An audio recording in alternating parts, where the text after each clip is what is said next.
we are on the actual campaign settings page. We're going to go through the process of setting up and running and launching our campaign here. Now, the first thing you might notice is this number right here. Our targeting's reach as far as impressions is 10 billion plus. Why? Because we haven't set any categories to narrow down our audience yet. So right here in location, language, and down here in the audience section, we'll start narrowing that number down. Maybe not as much as you think, though, because it's teeth whitening. It's not really super specific to any demographic. It's not really super specific to any niche or any hobby or any area of interest. Everybody, for the most part, has teeth. So we might end up leaving this pretty broad. Now let's say we're going to operate inside the United States only, so we won't mess with the location at all. Although if you really wanted to, you could add cities, zip codes, states in here. You could even go to advanced search, and you could narrow in on one little neighborhood. Let's say you were a door-to-door teeth whitening kit salesman and you wanted to do some local area stuff, generate leads in the local area.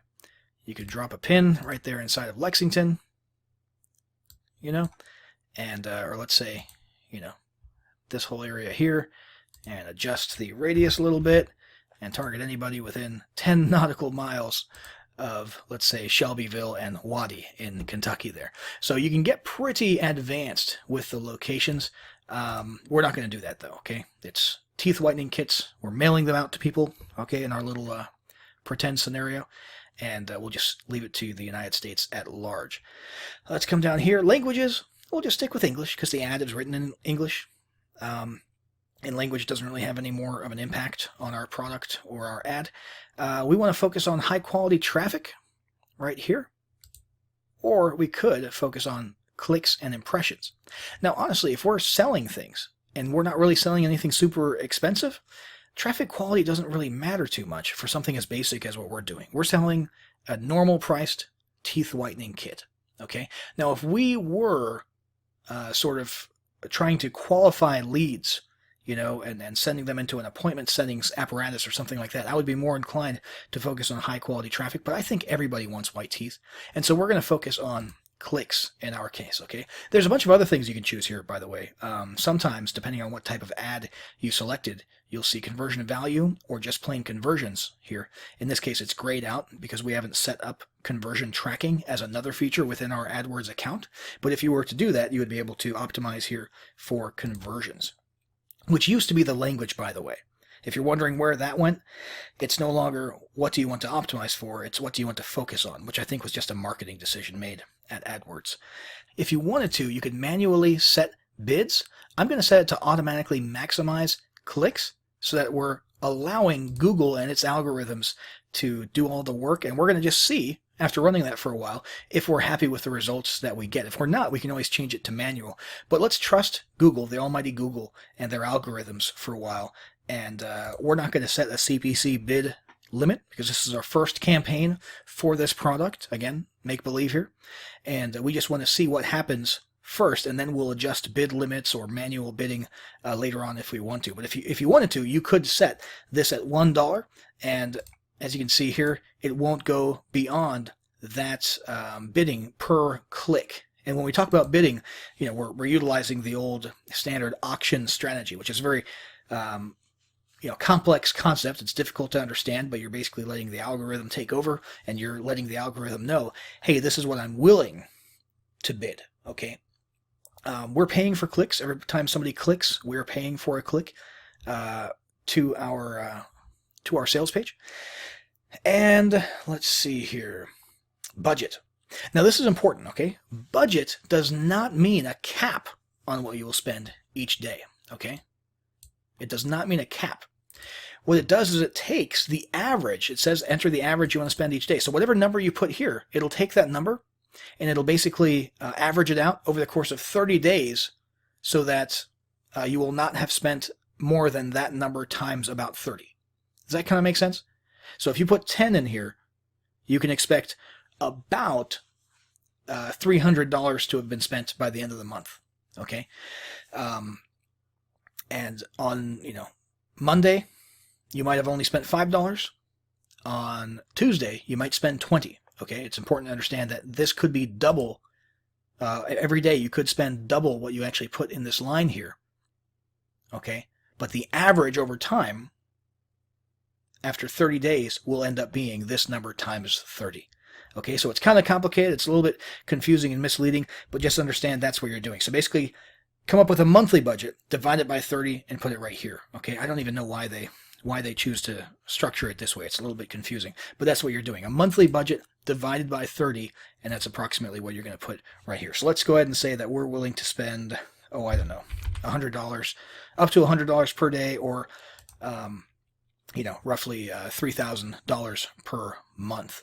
Delivery method, if you wanted to, if you were on a tight timeline, you could set accelerated, and it'll spend your money faster and get your ads in front of more people and get more clicks in a shorter period of time.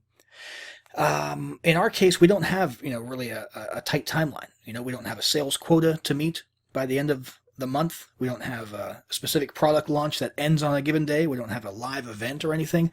We're not bound by the calendar, and people's teeth are not going anywhere. So we can just stick to the standard method here. Ad group name, auto-generated, ad group 1, we'll stick with that. And then here we've got audiences. Now, audiences, if you have a very specific type of product in a certain niche, you would be doing a lot of poking around in here. In our case, again, it's a teeth whitening solution. So it's in our best interests to keep this relatively broad. But just for grins, so you can see what could be researched in here, let's poke around a little bit. And let's theorize that maybe people interested in beauty and wellness would be more likely to click on this ad. And we could always do another campaign later, or just choose one ad group within this campaign that focuses on that target and see if in fact we do get better results that way. But we could do this, okay, and that would basically narrow down the audience a little bit from super broad to less broad. For our purposes, we'll go ahead and keep it, we'll go ahead and keep it as it is without any specific audience restrictions. Demographics, honestly, we could sit here, do some research, and maybe find out that females are more likely to buy this, which sounds right when I say it. That sounds like something that your average person would think. We don't know that, and oftentimes when you actually do your market research, you'll find out that the reality is different from conventional wisdom. But yeah, we could do research that gives us actual demographic results. In fact, anytime you run an ad campaign, you should have sat down and done some market research and figured out what's called an ideal customer avatar, okay, where you're actually saying, hey, our ideal customer, the most likely one to purchase, is between 35 and 54, and they're female, right? And their parents and their household income is in the top 30% or higher.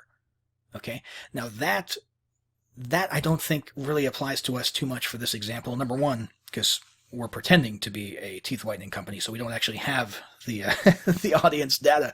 More importantly, though, again, everybody's got teeth. So I think for our first ad ever in the history of our teeth whitening company, we'll leave it pretty broad and then analyze the results afterwards. Okay. It's time to create the ad. Let's click down here. And we'll click on Upload Display Ads. And the final URL for that is whiteteeth.com, like we chose earlier. We'll click Choose Files to Upload. Go ahead and grab our neat little White Teeth Overnight ad. We'll click Add to Ad Group. And there we go. We've got our ad campaign ready to be started. Create campaign. Had to click it twice there. And this is a quick summary of all the details of our campaign, okay? So we can review all the choices that we made. Again, we left it pretty broad, so there's nothing super interesting here except for a reminder of course, the daily budget. Let continue, and voila, there we are. Now here's what you want to pay attention to when you're monitoring your campaign after it's launched. Clicks, impressions, click-through rate, and average cost per click. So clicks, obviously somebody clicking. Impression means all the people who saw it loaded on their browser at one point, whether they noticed it or not. That's why it's called, impressions instead of sightings. A lot of people don't even notice ads, right? They have banner blindness. But it was loaded there's an instance of it being loaded in someone's browser, that equals 1 impression, okay? So clicks, impressions, click-through rate would be what percentage of the impressions of people who technically, quote-unquote saw it, ended up clicking, okay? That's your click-through rate. And then average cost per click is basically the total cost that you've spent to get that number of clicks. That equals your average cost per click, okay? So that's what you want to monitor. We don't really have much to compare it to right now, and of course, at the moment, we don't have any data whatsoever to look at, but you would want to monitor those, compare them to past campaigns if you do have past campaigns, and also, obviously, the big thing to compare it to here is when you send someone into your funnel, your teeth whitening kit funnel, how much money are you making? What's the average customer value, the lifetime customer value, as well as the initial order value?